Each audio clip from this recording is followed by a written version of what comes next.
भाई भूखा तो रात को सोए हुए हैं, सारा दिन भी ऐसे ही गुजर गया। आज भी भूखे हैं, कुछ नहीं खाया आज? नहीं, कोई शय भी नहीं खाई, इसी तरह बैठे हुए हैं।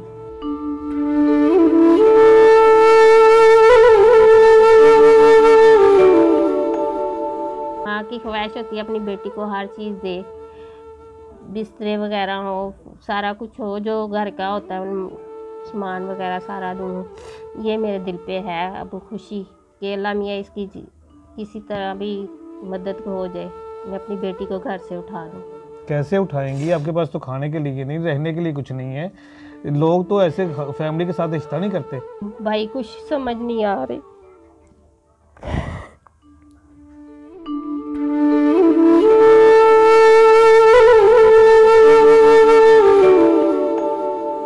दिन रात यही सोचती रहती हूँ मैं कैसे करूँगी, ये क्या करूँगी। बेटी को तो घर पे भेजना है ना। याद आता है वो सारा कुछ, जब आपकी लाइफ अच्छी थी, सारा कुछ सही था, आज एक एक वक्त का खाना खाने के लिए भी तरस रही हैं। हाँ जी भाई, क्यों नहीं याद आता, आता है, क्यों नहीं आता बस।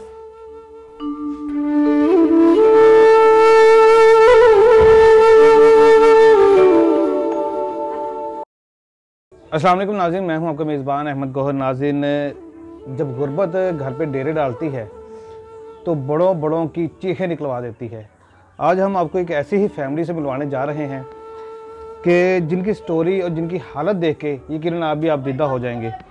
मेरे पीछे आप देख सकते हैं एक घर है, घर की हालत भी आपको नज़र आ रही है और एक माँ जी मेरे साथ मौजूद हैं। एक वक्त था जब इनके शोहर का कारोबार भी अच्छा था, पैसे अच्छे कमाते था, सारा कुछ ही अच्छा था, लेकिन बाद में शोहर भी बीमार हुआ, बीवी भी बीमार हो गई और अपना इनको घर भी छोड़ना पड़ गया, इलाज ना करवा सके।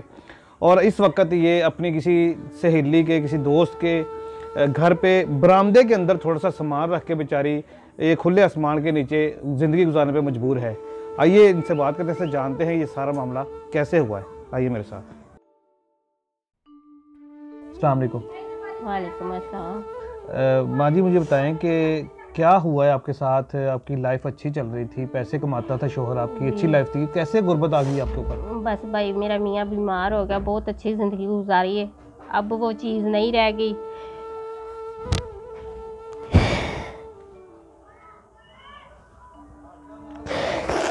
हर चीज़ खाने पीने को अच्छा था, सारा कुछ था, हम किराए पे रहते थे। मेरा मियाँ फ्रूट का काम करता था, बहुत अच्छी ज़िंदगी गुजर रही थी। अब बस परेशान से हो गए हैं, यकदम बीमार हो गया मेरा मियाँ, इस वजह से परेशान हो गए। क्या हुआ कि क्या बीमारी है शोहर उसको को? टीबी का और गुर्दों का मसला बन गया है। जब ना मियाँ बहुत अच्छा काम करता था, फ्रूट का काम करता था, तो उधर से ना इसने कोई चीज़ खा ली, उससे वो बीमार हो गए। हमने कहा वैसे ही बीमार हो गए, हमने टेस्ट वगैरह करवाए हैं, तो उन्होंने कहा भी इनके गुर्दों का मसला है और टीबी है इनको। तो फिर आपने कोई इलाज वगैरह नहीं करवाया? इलाज मैं करवा सकती थी पर मैंने करवाया थोड़ा सा, मेरे से फिर नहीं हुआ, मेरे से खर्चा नहीं था होता, तो ना मैं घर ही कुछ पका सकती थी, इसलिए। क्यों नहीं खर्चा करते? आप बताइए, कारोबार अच्छा खासा था, ठीक ठाक थी आप। बस यकदम भाई ये बन गया, ये मेरा मियाँ बीमार हो गया, फिर इनके ऊपर लगते रहे हैं, सारा कुछ हर चीज़ अच्छी थी, बस ये मेरा मियाँ बीमार हो गया, इस वजह से। मैं भी शुगर का मरीज़ थी, इसलिए। अच्छा, आप भी शुगर की पेशेंट हैं और शोहर भी बीमार हो गया? हाँ जी। ठीक हो गया। तो फिर वो घर जो आपका था वो क्यों सेल किया, क्यों छोड़ना पड़ा आपको? पहले भी किराए पे थी भाई मैं। अच्छा, किराए पे थी? जी, उन्होंने फिर कहा कि आप किराया नहीं दे सकते, हमारा सामान गली में निकाल दिया। तो फिर मेरी दोस्त थी, उसने कहा कि इधर आ जाओ आप मेरे पास, एक बरांडा है उसके पास, फिर एक चारपाई और एक बेड है उस पर रखा हुआ है। तो जहाँ हम बैठे हैं आपका कुल सामान यही है जो पड़ा हुआ है? यही है, सारा सामान बेच के कुछ किराया दे दिया, कुछ बच्चों को खाना वगैरह खिला दिया, और मेरे पास यही सामान है। अच्छा, जो सामान था आपका सारा कुछ बेच बूझ के अपने कर्जा उतार दिया? हाँ जी। तो अब मतलब इलाज कहाँ तक पहुँचा? इलाज हो रहा है कि नहीं हो रहा? नहीं हो रहा भाई, नहीं हो रहा। क्यों नहीं हो रहा? हमारे पास पैसे ही नहीं है तो कहाँ से होगा। 200-300 रुपया कमाते हैं, वो बच्चों का रात को आटा और चाय वगैरह बना के चाय के साथ रोटी खिला देते हैं बच्चों को। कहाँ से कमाती हैं, कैसे काम करती हैं? कुछ ये कमीज़ें बनाती हूँ, कुछ मैं घरों का काम करती हूँ। तो घरों का काम करके 200-300 कमा लेती हैं? हाँ जी, कोई कपड़े धुला लेता है, कोई बर्तन धुला लेता है, ऐसे करके। हाँ अभी जी। तो मतलब मौसम नॉर्मल हो गया है, सर्दियां गुजर गई हैं, जी, तो सर्दियों में कैसे गुजारा हुआ यहाँ पे आपका? ये इधर बच्चे भी साथ होते थे और एक चारपाई पे छोटा बच्चा और मेरा मियाँ रहता था, तो एक में हम सारे उधर लेट जाते थे। इसी तरह सर्दी में गुजार दी सारे हाँ दिन। जी। याद आता है वो सारा कुछ, जब आपकी लाइफ अच्छी थी, सारा कुछ सही था, आज एक एक वक्त का खाना खाने के लिए भी तरस रही हैं? हाँ जी भाई, क्यों नहीं याद आता, आता है, क्यों नहीं आता। बस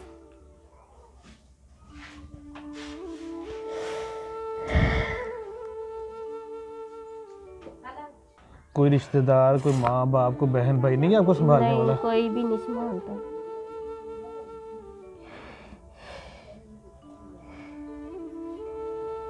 तो आगे क्या सोचा है? बेटी आपकी जवान है, इसकी शादी करनी है, तो 200-300 में तो आपका घर का गुजारा नहीं हो रहा, आपके अपने पास घर भी नहीं है, चीज़ें नहीं है, तो इसका शादी कैसे करेंगी? क्या सोचा है आगे? मेरे पास तो खाने के लिए नहीं है, तो बेटी को क्या दे सकती हूँ मैं। दिन रात यही सोचती रहती हूँ मैं कैसे करूँगी, ये क्या करूँगी। बेटी को तो घर पे भेजना है ना। सब मैं बाहर अंदर की फकीरी हूँ, किसी की कोई इतनी नहीं है कि हम किसी से कर दे कि ये मेरी बेटी इधर रख लो, कोई बात नहीं है, मैं आऊँगी तो शाम को ले जाऊँगी। किसी पे कोई इतबार नहीं है। ये भी डर लगता होता है, मेरी बेटी कल्ली है तो मैं जल्दी से घर चली जाऊँ। तो जहाँ पे काम करते हैं वो नहीं कुछ हेल्प वगैरह करते कोई? नहीं भाई, वो भी नॉर्मल घर है, रोज के डेली के 200-300 जो होता है वो दे देते हैं। अच्छा, तो ये भी सारा दिन ये काम करती हैं या घरों का काम करती हैं? घरों का भी करती हूँ, ये भी एक आधा कमीज लगा लेती हूँ। इसके 50 रुपया देते हैं। एक कमीज के? जी ठीक है। कभी भूखा भी सोना पड़ा है आपको? भाई, भूखा तो रात को सोए हुए हैं, सारा दिन भी ऐसे ही गुजर गया। आज ही भूखे हैं, कुछ नहीं खाया आज? नहीं, कोई शय भी नहीं खाई, इसी तरह बैठे हुए हैं।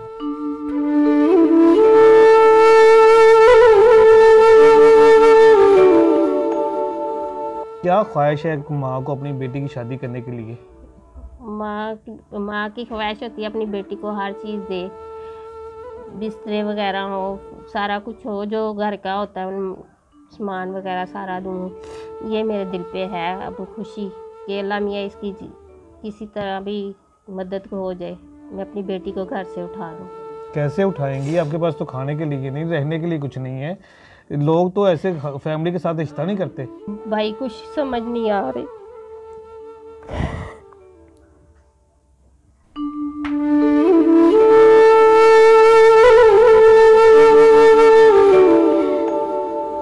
बहुत ज़्यादा इमोशनल हो रही हैं।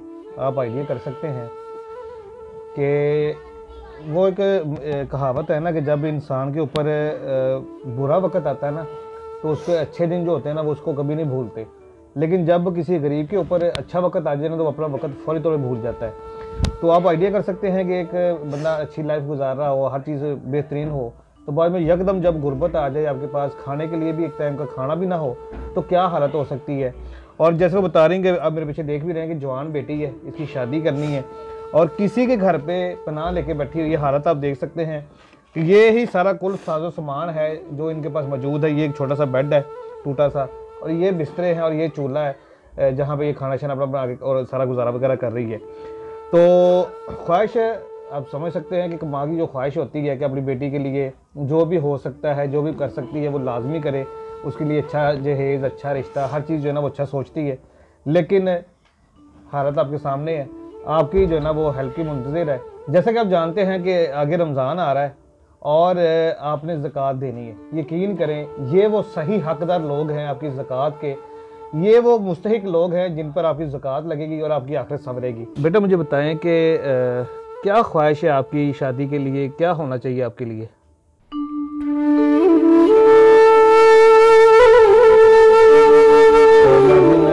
बेटी जो है वो नहीं बात कर रही हैं, आप समझ सकते हैं, जवान बेटी है।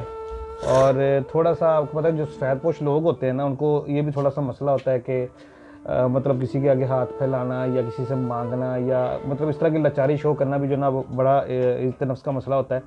तो आप सबसे गुजारिश है, जैसे मैं आपको पहले रिक्वेस्ट की है कि ये वो मुस्तहिक लोग हैं, ये वो असल हकदार लोग हैं आपकी ज़कात के, आपके एहतियात के, आपके खैरात के। इन तक अपनी जो है ना वो अमदाद पहुँचाएँ, ताकि ये माँ जो है अपनी बेटी का अच्छे तरीके से शादी कर सके, अपना और अपने हस्बैंड का इलाज करवा सके और एक नॉर्मल ज़िंदगी की तरफ आ सके। इसी के साथ मुझे इजाज़त दीजिए। अल्लाह ने के बाद।